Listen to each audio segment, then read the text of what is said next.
کارمندان ساحه تندرستی ناحیه واسه با سوگند کسبی خود صادق مانده برای تبابت مردم صافدلانه زحمت کشیده با باوری رهبری دولت باز هم بهتر و صافدلانه مهنت میکنند. قید کرده شد در همایش طبیبان بخشیده با پیام نوبتی پرزیدنت جمهوری تاجیکستان. همایش مذکور با اشتراک سردار ریاست تندرستی ولایت خطلون دویر گردیده در آن دکتران کارمندان میانه تیبی اشتراک داشتند.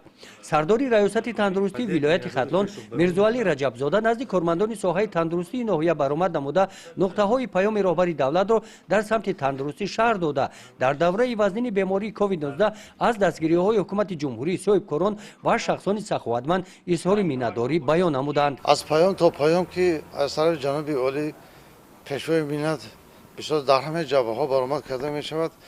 از طرف ما طیبان نیست به توجه نیستیم.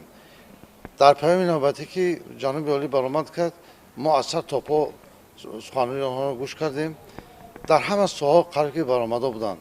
از اون جمله جناب عالی نسبت کارکنان ساحه تیب بسیار مینتداری کرد. البته ما جوابان با مینتداری جناب عالی خدمترسانی بر اوج علامه رسونیم.